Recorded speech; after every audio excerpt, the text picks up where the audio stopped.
Bismillahirrahmanirrahim. Assalamualaikum warahmatullahi wabarakatuh. Halo Bapak Ibu guru semuanya, berjumpa lagi di kanal YouTube Teman Ngerjain Soal. Di dalam video ini saya akan melanjutkan pembahasan contoh soal UP PPG untuk guru PAI ya di tahun 2025. Oke, tanpa berlama-lama lagi, langsung saja kita menuju ke soal nomor 6.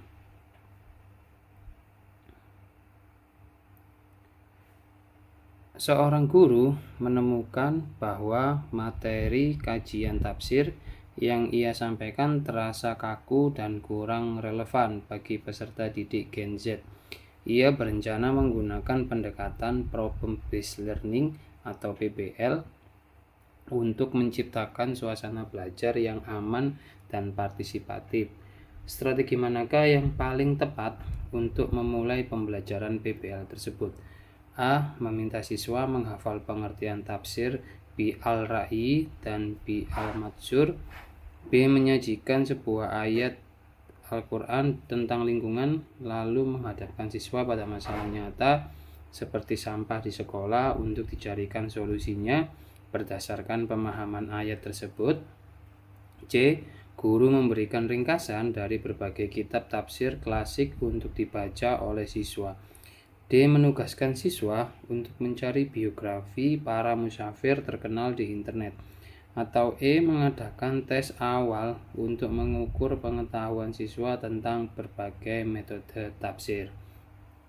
Oke, baiklah Bapak Ibu ya. Jadi untuk soal ini kata kuncinya yang paling utama ya, yang paling penting yakni di sini Bapak Ibu, pendekatan Problem Based Learning atau PBL gitu ya. Nah, biasanya kalau kita mendengar istilah PBL atau Problem Based Learning, maka yang harus kita ingat gitu ya, yaitu masalah dulu baru belajar. Nah, artinya apa gitu ya?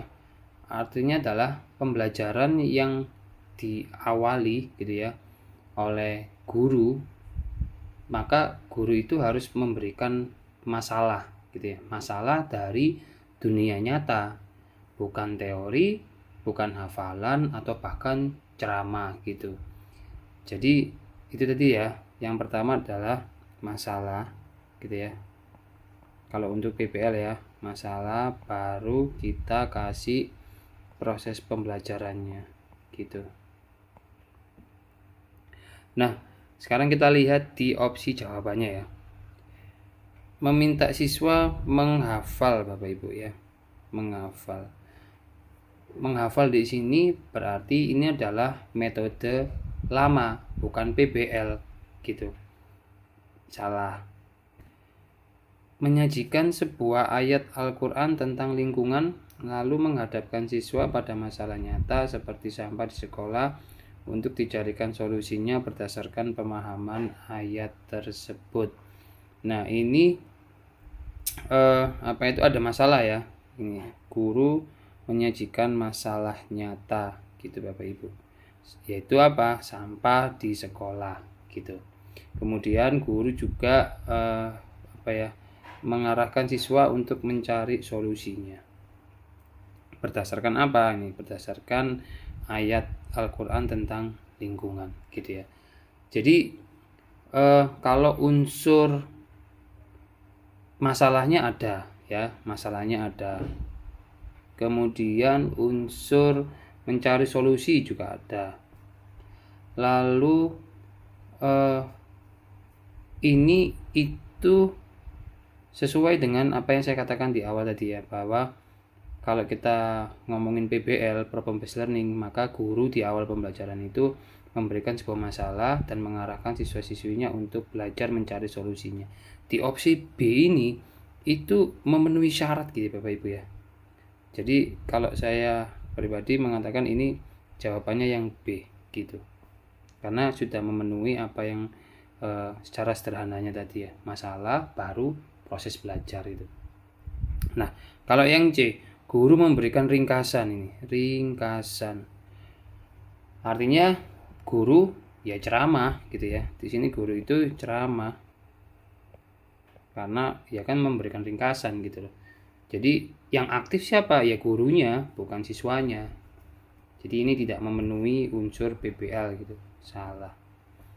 Kemudian yang D ini menugaskan siswa mencari biografi ya. Mencari biografi ini berarti ini ya tugas biasa aja gitu loh. Tugas biasa aja, bukan berbasis masalah. Memang guru itu mengarahkan murid-muridnya untuk mencari informasi gitu ya, tapi bukan untuk memecahkan sebuah masalah gitu. Salahnya di situ kalau yang opsi yang D ini. Kemudian yang E mengadakan tes awal untuk mengukur pengetahuan siswa tentang berbagai metode tafsir. Nah ini kata kuncinya di sini, tes awal Bapak Ibu. Ini bukan proses belajar ya, ini lebih ke untuk mengukur gitu loh kesiapan belajar siswa gitu, karena kan memberikan tes awal gitu ya. Jadi ini juga salah.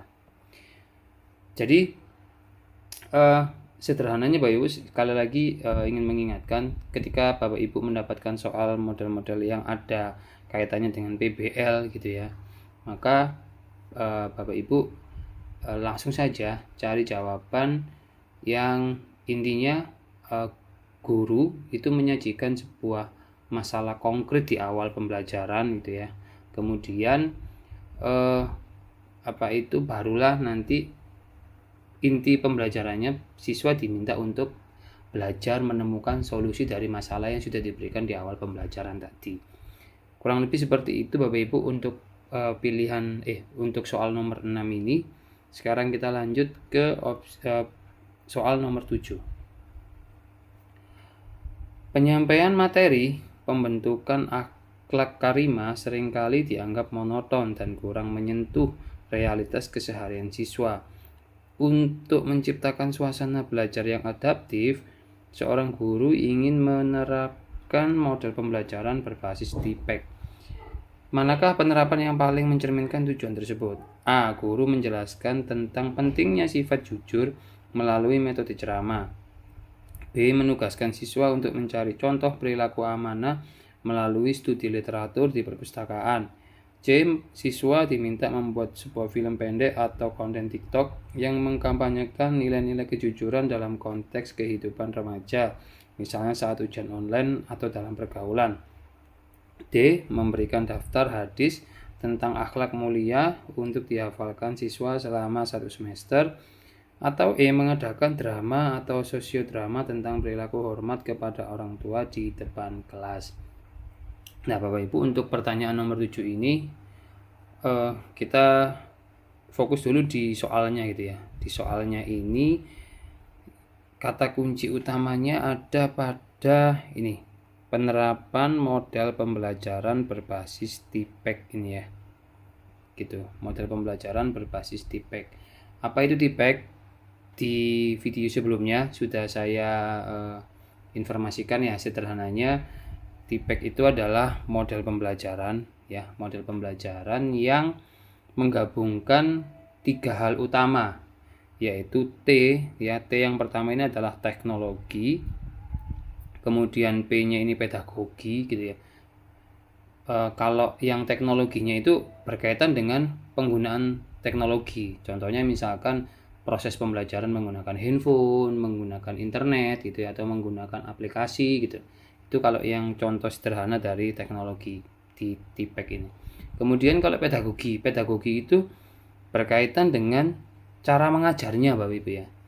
Cara mengajarnya yang kreatif gitu, seperti diskusi, kemudian proses inquiry, penemuan pengetahuan bagi peserta didiknya, atau memberikan sebuah proyek gitu untuk dikerjakan dan dikembangkan oleh siswa-siswi. Itu kalau berkaitan sama pedagoginya. Nah, kemudian yang CK-nya ini adalah content knowledge. Nah, content knowledge ini ya berkaitan dengan materi pelajaran yang sedang dipelajari. Nah, kalau di sini bisa juga berkaitan seperti akhlak, fikih, sama sejarah Islam gitu ya.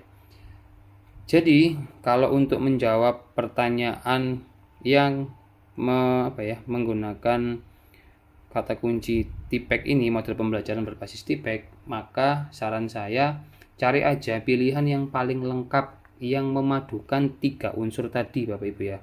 Teknologi,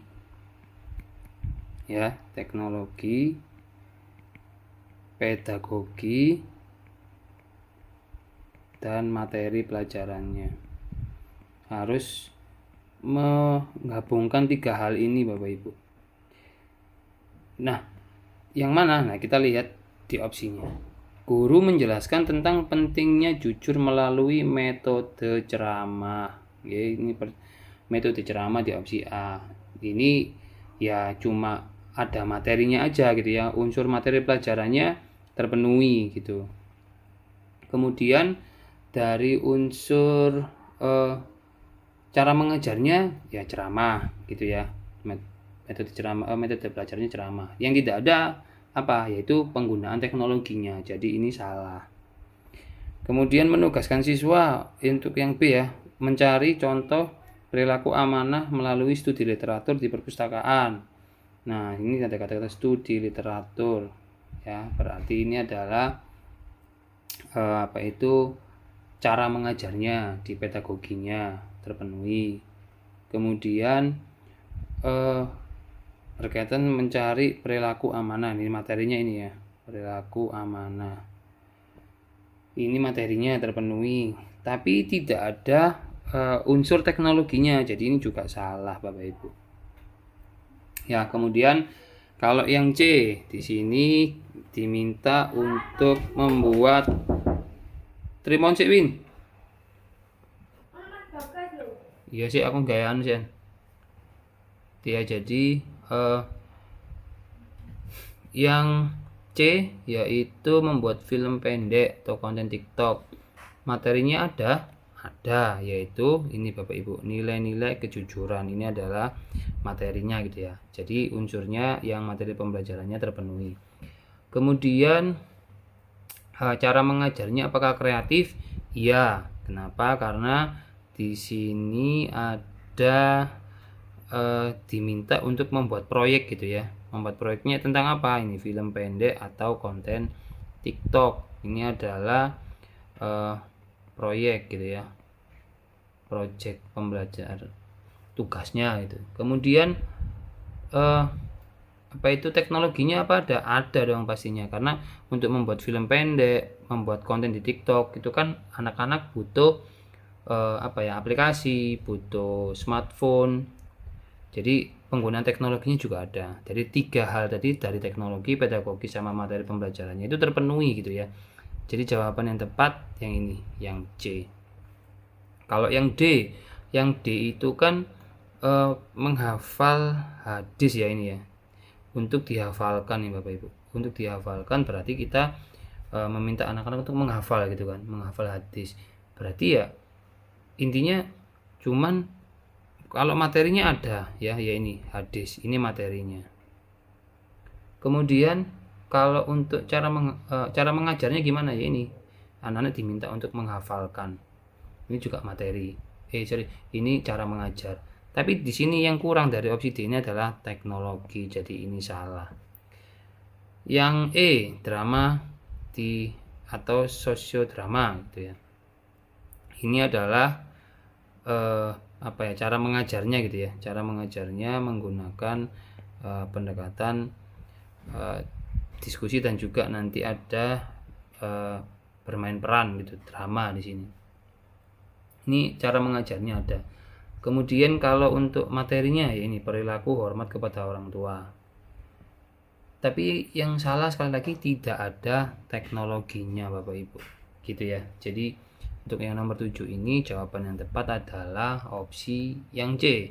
Intinya kalau Bapak Ibu ketemu soal yang mengangkat tema tentang TIPEK gitu ya, maka Bapak Ibu bisa langsung cari aja ya, langsung cari di pilihannya, cari aktivitas belajar yang memanfaatkan teknologi yang relevan dengan kehidupan sekarang, yang tujuannya untuk membantu mempelajari materi gitu, dengan cara yang kreatif, dengan cara yang mengarahkan siswa untuk aktif mencari pengetahuannya, gitu. Jadi utamakan yang memanfaatkan atau yang menggabungkan 3 hal utama dari proses debak teknologi, pedagogi, dan materi pelajaran. Gitu ya, itu untuk soal nomor 7.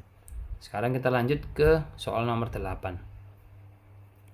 Setelah melaksanakan pembelajaran berbasis proyek atau PJBL, di mana siswa melakukan riset sederhana tentang klasifikasi hadis populer di media sosial, seorang guru perlu menilai hasil belajar siswa. Karakteristik siswa MA kritis dan mahir menggunakan teknologi. Instrumen asesmen manakah yang paling tepat untuk menilai keterampilan siswa dalam proyek tersebut? A. Tes pilihan ganda di akhir semester. B. Soal uraian yang menanyakan definisi hadis sahih. C. Penilaian unjuk kerja presentasi kelompok. D. Lembar observasi sikap selama diskusi. D. Rubrik penilaian proyek yang mencakup aspek validitas data, analisis kritis terhadap sanad dan kreativitas penyajian media digital. Oke, Bapak Ibu, untuk soal nomor 8 ini kita fokus ke pertanyaannya dulu gitu ya. Nah, kita cari kata kunci yang membantu kita untuk bisa menjawab pertanyaannya. Untuk nomor 8 ini, kata kuncinya itu ada 2 ya Bapak Ibu ya. Yang pertama adalah ini, pembelajaran berbasis project atau yang biasanya kita kenal dengan nama PJBL. Kemudian yang kedua adalah ini, asesmen Bapak Ibu ya. Ini asesmen, instrumen asesmen. Ini adalah kata kunci yang kedua. Nah, dari kedua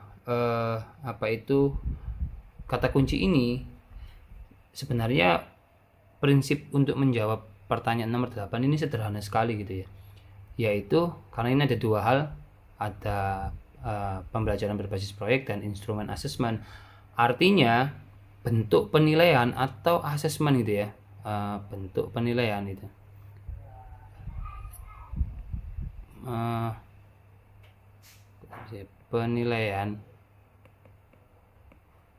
Penilaian harus sesuai Bapak Ibu, harus sesuai dengan apa? Dengan bentuk pembelajarannya gitu ya, dengan bentuk pembelajaran gitu. Jadi penilaiannya ini, asesmennya harus sama dengan, maksudnya harus sesuai lah gitu ya, harus sesuai dengan PJBL-nya. Nah, karena di sini model pembelajarannya adalah berbasis project ya, maka alat ukur atau asesmennya yang paling tepat untuk menilai proyek itu sendiri ya harus disesuaikan gitu ya, disesuaikan. Nah, sekarang kita lihat pilihan-pilihannya. Yang pertama, tes pilihan ganda di akhir semester. Itu bentuk asesmen dari pembelajaran berbasis proyek. Ini salah ya Bapak Ibu ya, ini salah. Kenapa? Karena ini sifatnya hanya mengukur pengetahuan aja gitu loh.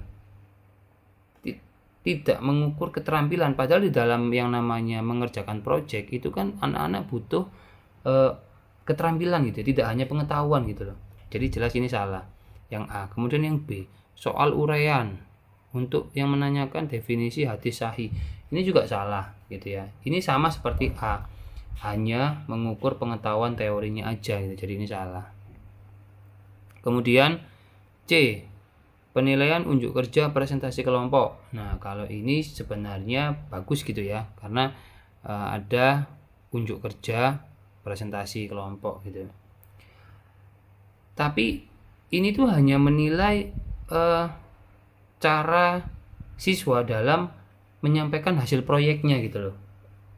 Tidak menilai proses mereka dalam menyelesaikan proyeknya. Misalkan mereka harus mengumpulkan informasi-informasi di awal, atau bahasa sederhananya mereka melakukan riset gitu loh. Kemudian nanti isi proyeknya seperti apa gitu ya. Ini sebenarnya bagus gitu. Tapi ini kurang lengkap Bapak Ibu menurut saya ya. Jadi ini kita simpan dulu. Ini bagus tapi kurang kurang lengkap menurut saya. Kemudian yang D, observasi sikap. Lah ini ya, observasi sikap ini ya sifatnya hanya menilai afeksi dari peserta didik kita gitu, atau menilai sikapnya aja. Jelas ini salah gitu ya. Jelas ini salah Bapak Ibu, ini salah. Nah, karena yang dinilai itu kan keterampilan mereka gitu loh, dan hasil proyeknya itu apa ya, bagus enggak gitu loh. Tidak hanya menilai dari sisi afeksinya aja, tapi ya apa, pengetahuan mereka, kognitifnya, kemudian keterampilan mereka berkaitan sama psikomotorik mereka itu harus dinilai juga gitu loh. Kemudian yang E, rubrik penilaian proyek. Nah, kalau ini bagus ya, rubrik penilaian proyek, karena yang namanya rubrik itu biasanya langsung apa itu spesifik gitu loh Bapak Ibu. Spesifik, kemudian menurut saya ini alat asesmen yang paling cocok gitu ya kalau kita menggunakan proses pembelajaran berbasis project gitu. Karena nanti di situ bisa dinilai gitu loh, mulai dari mereka mengumpulkan data-data di awal atau mereka melakukan riset ya berkaitan dengan kebenaran data yang mereka gunakan, itu bisa kita nilai dalam rubrik gitu. Kemudian bagaimana mereka kemampuan anak-anak kita untuk berpikir kritisnya itu juga bisa kita lakukan penilaian di dalam rubrik proyek gitu. Kemudian karena di sini anak-anak diminta untuk berkaitan dengan media sosial ya, berarti mereka juga harus memiliki kreativitas gitu loh. Nah, di sini juga nanti bisa masuk di dalam rubrik penilaiannya untuk model pembelajaran berbasis proyek gitu ya. Jadi menurut saya yang paling tepat, yang paling lengkap ini ya, yang E ya Bapak Ibu ya. Kalau yang C tadi bagus tapi nggak lengkap gitu aja.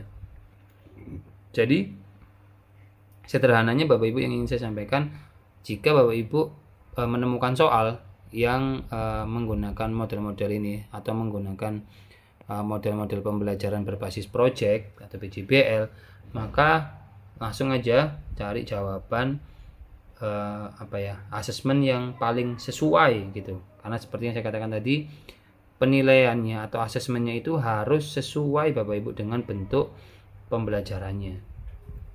Langsung cari aja yang paling sesuai gitu ya, mulai dari tahapan awal proses sampai hasilnya gitu. Jadi rubrik penilaian proyek ini yang paling tepat. Kurang lebih seperti itu untuk pertanyaan nomor 8 ini. Kita lanjut aja ke pertanyaan nomor 9. Seorang guru muda mengajar fikih kontemporer tentang transaksi di e-commerce untuk konten menggunakan metode diskusi kelompok, pedagogi, dan presentasi dengan Canva teknologi. Namun, ia merasa diskusi tidak mendalam dan siswa hanya menyalin materi dari internet. Ia ingin melakukan refleksi untuk memperbaiki perencanaan pembelajarannya. Manakah identifikasi praktik baik atau best practice yang paling tepat untuk perencanaan selanjutnya? A. Mengganti aplikasi Canva dengan PowerPoint agar siswa lebih fokus pada konten. B. Memberikan lebih banyak pertanyaan hafalan tentang rukun jual beli saat diskusi. C. Dalam RPP merancang pertanyaan pemicu berbasis masalah studi kasus yang tidak bisa dijawab hanya dengan menyalin dari satu sumber. D. Menambah durasi waktu presentasi untuk setiap kelompok agar lebih leluasa. Atau E. Menegur siswa yang tidak aktif saat diskusi kelompok berlangsung. Oke, untuk pertanyaan nomor 9 ini ya Bapak Ibu, pertanyaan nomor 9 ini, jadi kita cari kata kuncinya ya Bapak Ibu ya, kata kuncinya di soalnya terlebih dahulu untuk memudahkan Bapak Ibu untuk menjawab soal ini. Jadi soal ini kalau Bapak Ibu masih ingat dari soal-soal sebelumnya, ini menanyakan tentang TPEK gitu ya. Kenapa? Karena di sini ada konten atau materi pembelajaran, kemudian ada pedagogi ya, kemudian ada unsur teknologi. Jadi ini menanyakan tentang TPEK Bapak Ibu ya, model pembelajaran TPEK. Nah, Eh, Cuman setelah guru ini menerapkan tipek, ternyata hasilnya itu nggak bagus gitu loh. Ya kenapa? Karena beliau merasa diskusinya itu tidak mendalam gitu, diskusi tidak mendalam, dan siswa hanya menyalin materi dari internet atau kopas lah ya, kopas saja dari internet gitu loh. Nah, ini adalah masalah utamanya itu ada di kualitas diskusinya, Bapak Ibu ya. Kayak menurut keterangannya di sini adalah diskusinya itu nggak berkualitas gitu loh. Nah, yang ditanyakan adalah ini perencanaan selanjutnya gitu ya. Perencanaan selanjutnya dari identifikasi masalah tadi, perencanaan apa gitu ya yang bagus untuk merancang proses pembelajaran di kemudian hari agar masalah ini itu tidak terulang lagi gitu ya. Yang intinya solusinya itu langsung menyelesaikan permasalahannya gitu. Sederhananya yang diminta oleh soal nomor 9 itu seperti itu. Nah, sekarang kita coba lihat di opsi-opsi jawaban yang ada ya. Yang pertama, mengganti aplikasi Canva dengan PowerPoint. Ini aplikasi Canva diganti sama PowerPoint. Nah, tadi di awal kan di soalnya itu masalahnya itu bukan di aplikasi untuk presentasi gitu ya. Mungkin untuk Bapak Ibu yang belum tahu, Canva sama PowerPoint ini sebenarnya punya fungsi yang mirip gitu ya. Yaitu bisa digunakan untuk presentasi gitu loh. Masalahnya bukan di situ gitu loh. Tapi di proses diskusinya yang tidak berkualitas gitu. Jadi kalau toh misalkan alat presentasinya itu diganti oleh anak-anak ya atau oleh gurunya, ya hasilnya akan sama aja gitu loh. Jadi ini salah gitu Bapak Ibu. Salah, yang A salah. Kemudian yang B, memberikan lebih banyak pertanyaan hafalan ya. Pertanyaan hafalan. Nah, justru menurut saya ini malah malah terbalik dari proses diskusi gitu kan. Diharapkannya itu dengan menerapkan model pembelajaran TIPEK itu, maka proses diskusinya bisa berjalan, ada proses diskusi. Nah, ini malah cuma diberi pertanyaan hafalan gitu ya. Yang jujur aja hafalan itu tidak melatih kemampuan analisis siswa gitu loh. Justru malah ini mundur ke belakang gitu ya, atau menggunakan metode konvensional gitu. Ini salah ya Bapak Ibu ya. Kemudian yang C. Yang C ini dalam RPP merancang pertanyaan pemicu berbasis masalah studi yang tidak bisa dijawab. Nah, ini bagus Bapak Ibu ya. Ini bagus kenapa? Karena di sini ada yang namanya studi kasus Bapak Ibu. Ada studi kasus atau pembelajaran yang berbasis masalah gitu. Untuk apa tujuannya ya ini? Untuk menimbulkan kualitas diskusi yang lebih baik atau memberikan pertanyaan pemantik agar siswa itu mau berpikir, mau menganalisis dan juga mereka berdebat. Contohnya apa, Pak? Misalkan kalau di sini ya konteksnya adalah contoh misalkan tentang COD deh misalkan, ya kan.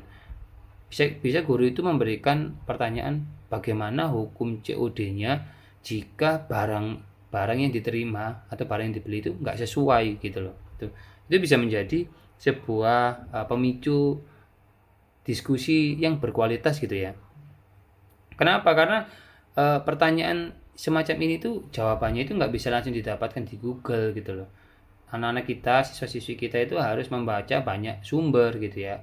Kemudian mereka harus menyimpulkannya sendiri. Nah, ini jelas akan menjadi awalan yang bagus untuk membuat diskusi menjadi lebih berkualitas, lebih hidup lagi, lebih mendalam gitu. Nah, ini yang sesuai gitu ya. Karena ditanya adalah perencanaan selanjutnya yang tepat yang seperti apa ya ini. Jadi mengganti sifatnya itu menambahkan pertanyaan pemicu diskusi gitu loh. Jadi tetap menggunakan model pembelajaran ini, tapi ada hal-hal yang diperbaiki. Jadi menurut saya ini udah bagus ini ya, ini bagus. Kemudian yang D, menambah durasi waktu presentasi ya, menambah waktu durasi presentasi ya. Kalau diskusinya itu biasa-biasa aja gitu ya, ya menurut saya sih meskipun diberikan waktu presentasi yang lama pun ya hasilnya bakal tetap sama gitu loh. Yang penting itu kan kualitas diskusinya, bukan dari sisi durasi waktu diskusinya atau berkaitan sama kuantitas diskusinya gitu. Jadi ini jujur aja tidak bisa menyelesaikan masalah gitu ya. Kemudian yang E, menegur siswa. Lah ini jelas salah Bapak Ibu. Kenapa? Karena ini tuh menegur siswa saat diskusi mereka-mereka yang tidak aktif gitu loh, ditegur. Nah ini kan tindakan setelah RPP-nya sudah dibuat gitu kan. Artinya ini bukan perencanaan. Kenapa? Karena yang ditanyakan di sini adalah perencanaan Bapak Ibu. Berarti kan ini urusannya sama pembuatan RPP gitu loh. Jadi kalau menegur siswa yang tidak aktif saat diskusi ini salah, karena dia terjadi di saat proses pembelajarannya, sedangkan di soalnya ini yang ditanyakan adalah perencanaan gitu ya. Jadi ini salah. Yang tepat adalah yang C gitu. Nah, sederhananya Bapak Ibu ya, kalau untuk pertanyaan nomor 9 ini, karena yang jadi masalah adalah diskusi yang tidak berkualitas, kemudian siswa itu cuma kopas dari internet gitu, maka solusi terbaiknya dalam RPP yaitu ya yang dirubah jenis tugasnya gitu ya, atau kalau di sini tuh contohnya pertanyaannya gitu loh. Ya guru nanti bisa memberikan tugas yang menuntut anak-anak untuk lebih berpikir kritis, lebih menganalisis, dan juga bisa menghasilkan sebuah pemecahan masalah dari sebuah permasalahan yang diberikan gitu. Enggak cuma mencari informasi di internet gitu ya. Jadi itu adalah untuk pertanyaan nomor 9 gitu ya. Oke, kita lanjut ke pertanyaan nomor 10 terakhir. Seorang guru PAI memanfaatkan artificial intelligence AI chatbot untuk membantu siswa Gen Z menemukan referensi materi. Namun, ia menyadari siswa menjadi terlalu bergantung pada AI dan kemampuan analisis kritisnya menurun. Sebagai guru profesional, ia ingin mengidentifikasi masalah ini dan mencari solusinya secara ilmiah. Manakah rumusan yang paling tepat? A. Masalahnya siswa malas membaca. Solusinya memberikan tugas merangkum manual dari buku cetak. B. Masalah ketergantungan pada teknologi AI mengurangi daya nalar. Solusinya mengintegrasikan AI sebagai alat bantu pencarian data awal, namun penilaian utama difokuskan pada tugas analisis, debat, atau proyek yang menuntut sintesis dan evaluasi personal dari siswa. C. Masalah kemampuan AI belum sempurna. Solusi, guru harus selalu memeriksa ulang semua jawaban yang diberikan oleh AI kepada siswa. D. Masalah, tidak semua siswa memiliki akses yang sama terhadap AI. Solusi, kembali ke metode pembelajaran konvensional tanpa teknologi. Atau E. Masalah, siswa menyalahgunakan AI untuk menjiplak. Solusi, memberikan sanksi tegas kepada siswa yang terbukti melakukan plagiarisme. Oke Bapak Ibu, untuk pertanyaan nomor 10 ini ya, jadi mari kita sama-sama fokus dulu di soalnya gitu. Nah, soal ini kalau yang saya pahami gitu ya, ini adalah soal yang menunjukkan sebuah dilema bagi siapa? Bagi gurunya gitu Bapak Ibu ya di sini ya. Guru PAI ini kan sudah memanfaatkan AI gitu loh. Ya. Jadi gurunya ini tuh sudah memanfaatkan teknologi berupa AI untuk membantu siswa ini Gen Z menemukan referensi materi gitu ya Bapak Ibu. Tapi ternyata gitu ya, namun guru ini menyadari jika siswa ini terlalu bergantung pada AI dan akhirnya kemampuan analisis kritisnya itu menurun. Nah, di sini adalah dilemanya gitu ya. Gurunya sudah pakai teknologi canggih yaitu AI, tapi malah kemampuan analisis siswanya ini menurun gitu loh. Nah, eh, di sini ya, di dalam soal ini Bapak Ibu itu diminta untuk mencari pilihan yang paling profesional Bapak Ibu untuk merumuskan masalah dan solusi ya, seperti ini ya. Jadi beliaunya ini ingin mengidentifikasi masalah ini dan mencari solusinya gitu loh. Nah, sebagai guru yang profesional ya tentunya kita tidak boleh langsung menyalahkan teknologinya atau siswanya gitu. Tapi kita mencoba untuk merefleksikan diri kita terlebih dahulu. Kemudian baru memperbaiki strategi pembelajarannya gitu nggih. Nah, sekarang kita fokus ke opsi-opsi jawabannya. Yang pertama yang A. Masalahnya siswa malas. Solusinya tugas merangkum manual dari buku cetak gitu. Nah, ini menurut saya ini adalah penilaian yang terlalu sederhana gitu loh. Dan solusi yang yang akan ditempuh atau yang dipakai ini juga malah justru mundur gitu loh ya. Mundur kenapa? Karena di sini kata-katanya adalah merangkum manual dari buku cetak, berarti kan tidak menggunakan teknologi lagi gitu loh. Jadi menurut saya ini salah ya Bapak Ibu, opsi yang A. Kemudian yang B, masalahnya ketergantungan pada AI itu mengurangi daya nalar gitu ya. Ini sesuai dengan soalnya gitu. Nah, solusinya yaitu mengintegrasikan AI sebagai alat bantu pencari data awal, namun penilaian utama difokuskan pada tugas analisis, debat, atau proyek dan lain sebagainya gitu ya. Nah, ini adalah solusi yang tepat gitu ya. Kenapa? Karena tidak menghilangkan penggunaan teknologinya gitu ya. AI-nya tetap dipakai gitu loh, tapi yang dirubah hanya caranya gitu, cara kita menggunakan AI-nya. Tapi di sini bahasanya kan mengintegrasikan gitu ya, sebagai alat bantu gitu. Jadi digunakan hanya sebagai alat bantu Bapak Ibu ya, pencarian data awal gitu. Nah, di sini gurunya juga mendesain proses pembelajaran dengan memberikan tugas yang tingkat tinggi lah gitu. Contohnya apa? Ada proses analisa, ada proses debat, ada proses pembuatan proyek yang menuntut sintesis dan evaluasi personal dari siswa. Nah, ini bagus gitu Bapak Ibu ya. Akhirnya membuat mereka untuk berpikir kritis. Nah, menurut saya ini adalah solusi yang paling profesional gitu, yang bisa dilakukan oleh seorang guru gitu ya. Sekali lagi tidak tidak menyalahkan teknologinya atau siswanya secara langsung, tapi berusaha untuk mengidentifikasi dalam dirinya dulu gitu loh.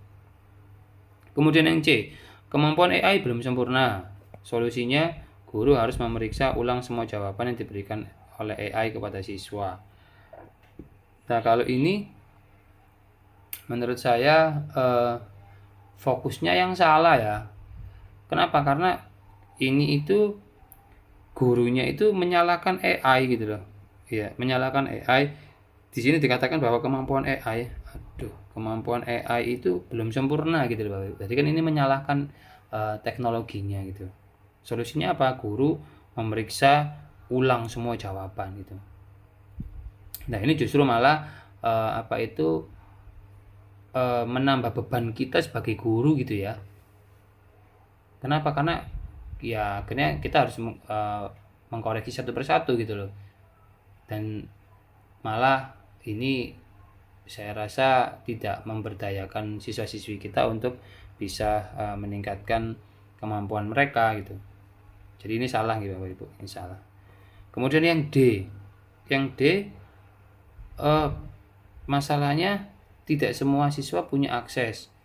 Solusinya kembali ke metode pembelajaran konvensional. Wah, ini sebenarnya adalah masalah yang ingin diangkat di dalam opsi yang D ini berkaitan dengan kesenjangan digital gitu. Maksudnya ada anak yang bisa mengakses teknologi, ada yang tidak bisa mengakses teknologi gitu. Nah, ini tidak sesuai dengan apa yang ada di soal. Kan yang di soal itu anak-anak mengalami penurunan nalar gitu loh. Ya, nalar kritisnya itu menurun gitu. Itu yang jadi problem utamanya kan.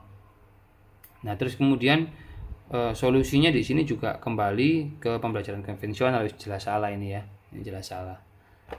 Kemudian yang E, siswa menyalahgunakan AI untuk menjiplak. Solusinya memberi sanksi tegas.